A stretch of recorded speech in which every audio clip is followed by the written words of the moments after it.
Are co-op maintenance fees negotiable in New York City? We'll demystify this topic in the following video. I'm Nick at Hauseit. Check out our website, hauseit.com, to learn how to save up to 6% when selling and save up to 2% when buying here in New York City. So let's get started.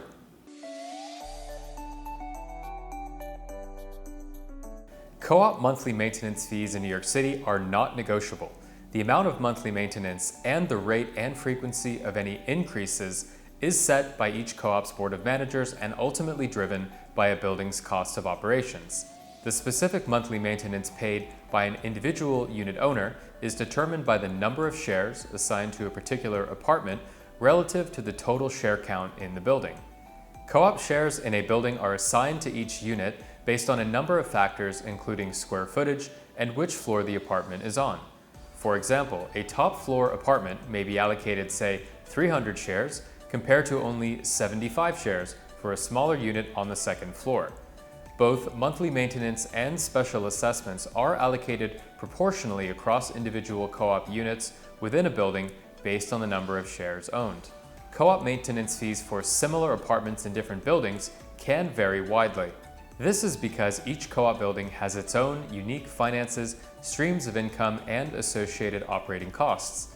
A co-op building's cost of operations includes the following: real estate taxes, building repairs and maintenance, staff salaries, utilities, insurance, management fees, as well as any debt servicing or land lease payments. In the case of a land lease co-op, it's not uncommon to see monthly maintenance figures which are 3 or more times higher than for a comparable apartment in the neighborhood. That being said, co-op apartments with higher monthly maintenance figures typically trade at a discount compared to apartments with more reasonable monthly maintenance numbers. A lower purchase price and correspondingly smaller mortgage payment may offset some or all of a higher maintenance figure, so we wouldn't outright discredit a unit just because it has high monthly maintenance. Now, a savvy purchaser may utilize a discounted cash flow analysis to compare a less expensive co-op with higher maintenance to a pricier apartment with lower maintenance.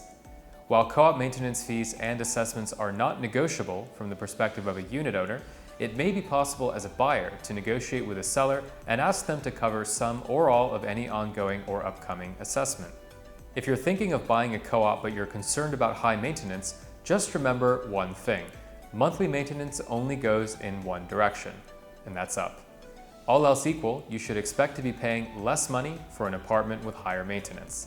Before submitting an offer on a co-op with a high monthly maintenance figure, we suggest reviewing the building financials and requesting a 5-year history of maintenance increases from the listing agent. Keep in mind that many of the largest expenses for a co-op building, such as real estate taxes, cannot be directly controlled by the building itself. However, reviewing the financials and the history of maintenance increases should give you a good sense of whether the building is responsibly managing its finances. If you reach the accepted offer stage on a co-op apartment, your real estate attorney will, among other things, review the financials and co-op board meeting minutes as part of buyer due diligence, and this all happens before you sign a purchase contract.